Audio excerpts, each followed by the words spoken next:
benar-benar terciduk memutar balik ayat Alkitab. Mari kita cek sama-sama. Keluaran 23 nomor 7 sampai nomor 8. Keluaran 23 ayat yang ke-7 sesuai perkataan Juma.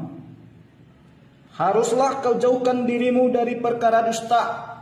Haruslah kau dekatkan dirimu kepada perkara bohong. Orang yang tidak bersalah dan orang yang benar tidak boleh kau bunuh. Orang yang tidak bersalah dan orang yang benar harus kau bunuh.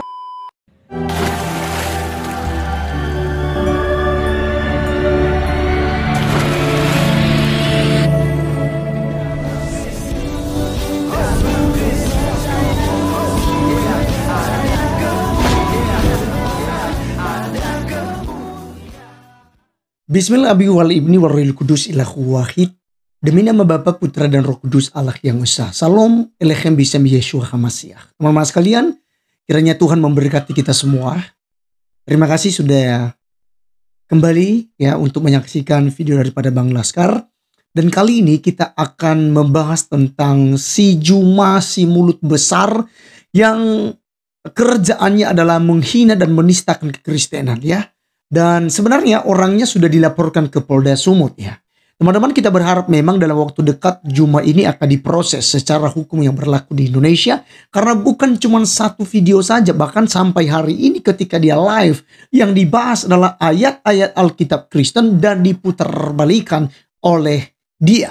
Nah teman-teman sekalian, kali ini kita akan menyaksikan satu ya penyesatan yang dibuatnya dengan mengutip Keluaran 23 ayat 7 sampai ayat yang ke-8 teman-teman sekalian. Dan itu tidak sesuai dengan narasinya. Ini kita lihat bahwa dengan sengaja memutarbalikan ayat-ayat Alkitab kita. Teman-teman, kita tonton dulu sebelum kita berkomentar. Kita lihat videonya yang ada berikut ini. Benar-benar terciduk memutar balik ayat Alkitab. Mari kita cek sama-sama. Keluaran 23 nomor 7 sampai nomor 8. Keluaran 23 ayat yang ke-7 sesuai perkataan Juma. Haruslah kau jauhkan dirimu dari perkara dusta. Haruslah kau dekatkan dirimu kepada perkara bohong. Orang yang tidak bersalah dan orang yang benar tidak boleh kau bunuh. Orang yang tidak bersalah dan orang yang benar harus kau bunuh. Sebab aku tidak akan membenarkan orang yang bersalah. Sebab aku Tuhan akan membenarkan orang yang bersalah. Secara sadar Juma memutar balik ayat Alkitab. Hati-hati kawan, teguhkan hatimu, pelajari kitabmu. Ya teman-teman sekalian, itulah video daripada si Juma teman-teman sekalian yang memang seringkali memutarbalikan ayat-ayat kitab suci kita. Bayangkan jika hal ini terjadi di kalangan orang Kristen dan kita yang melakukan hal yang serupa. Waduh, teman-teman, perhatikan baik-baik ya. 1 kali 24 jam polisi akan datang ke rumah Anda. Kalau bukan polisi yang datang ke rumah Anda, maka umat Islam yang akan datang ke rumah Anda. Mereka akan geruduk Anda dan Anda akan dibawa kepada pengadilan. Anda akan diserahkan kepada tangan polisi. Karena apa? Karena itu suatu penistaan yang dilakukan bagi mereka. Karena siapapun, jangankan kita membacakan ayat-ayat yang memang isinya sesuai. Ya kan?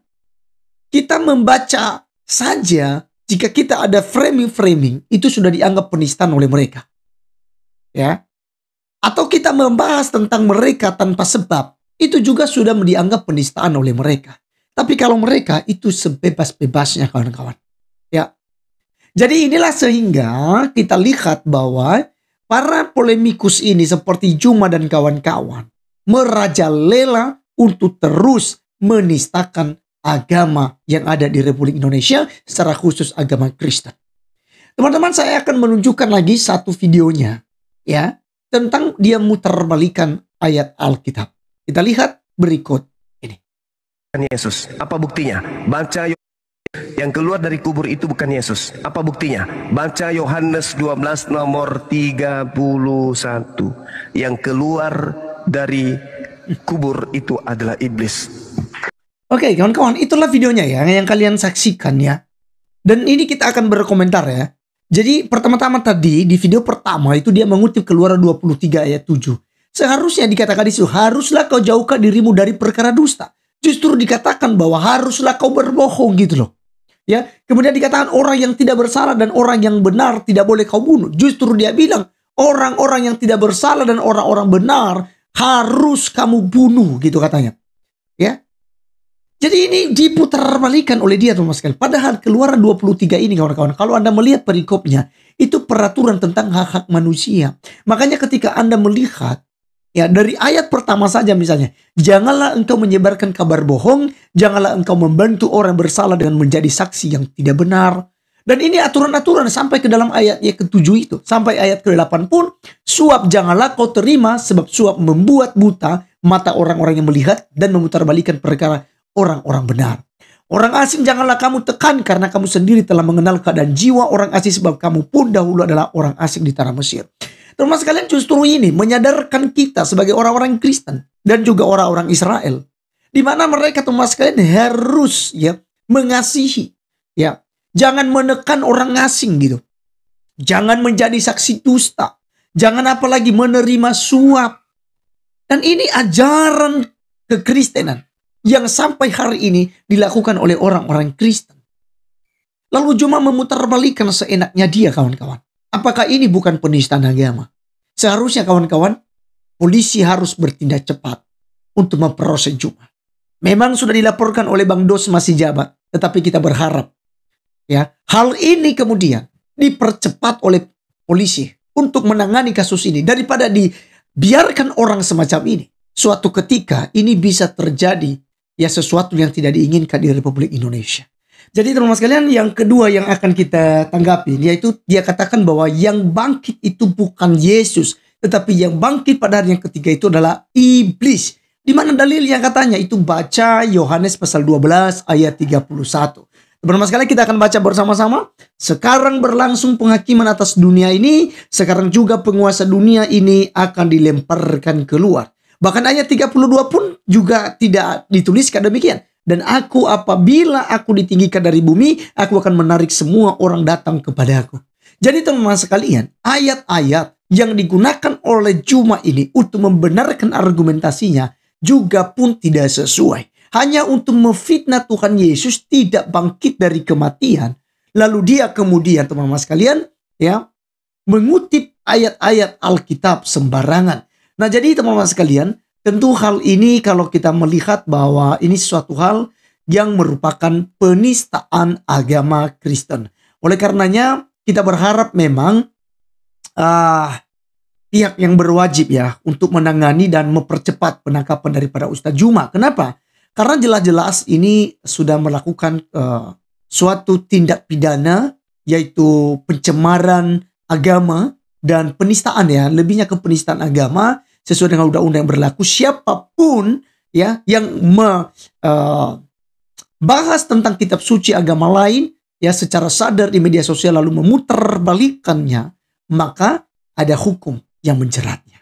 Kiranya ya, karena video-video Juma ini juga saya sudah kirim dengan Bang Dosma si jabat kawan-kawan ya. Semoga di pengadilan ya pihak pengadilan pun bisa memproses dengan baik. Kita melihat teman-teman sekalian, apakah Yesus benar-benar bangkit? Mari kita lihat Matius pasal 28 ayat yang pertama dikatakan. Kebangkitan Yesus. Setelah hari Sabat lewat menjelang menyingsingnya fajar pada hari pertama minggu itu, pergilah Maria Magdalena dan Maria yang lain menengok kubur itu. Maka terjadilah gempa bumi yang hebat ya, sebab seorang malaikat Tuhan turun dari langit dan datang ke batu itu dan menggulingkannya lalu duduk di atasnya. Wajahnya bagaikan kilat dan pakaiannya putih bagaikan salju. Dan penjaga-penjaga itu gentar ketakutan dan menjadi seperti orang-orang mati. Akan tetapi malaikat itu berkata kepada perempuan-perempuan itu, janganlah kamu takut, sebab aku tahu kamu mencari Yesus yang disalibkan itu. Ia tidak ada di sini sebab ia telah bangkit. Sama seperti yang telah dikatakannya, mari lihatlah tempat ia berbaring. Dan segeralah pergi dan katakanlah kepada murid-muridnya bahwa ia telah bangkit dari antara orang mati. Ya, dia mendahului kamu ke Galilea, di sana kamu akan melihat dia. Sesungguhnya aku telah mengatakannya kepadamu. Nah, jadi teman-teman sekalian, justru di sini ya jelas dan sangat-sangat letterlet dijelaskan Yesus bangkit pada hari yang ketiga. Pagi-pagi minggu itu kita percaya Yesus itu disalibkan di hari Jumat, lalu di pagi-pagi minggu dia bangkit. Sesuai dengan apa dikatakannya, ya, 3 hari setelah kematiannya dia akan bangkit kembali. Nah, teman sekalian, itulah yang kita bisa sampaikan dalam menjawab Ustadz Juma. Dan sekali lagi kawan-kawan, ya, up video ini, video-video Juma yang menistakan kekristenan, supaya memang pihak kepolisian nantinya punya dasar untuk ya mengadili ya saudara kita Juma ini, supaya bertobat daripada hujatan-hujatan dan penistaan dilakukannya kepada agama lain. Sekian video kali ini, sampai ketemu di video berikutnya. Tuhan Yesus memberkati. Salam.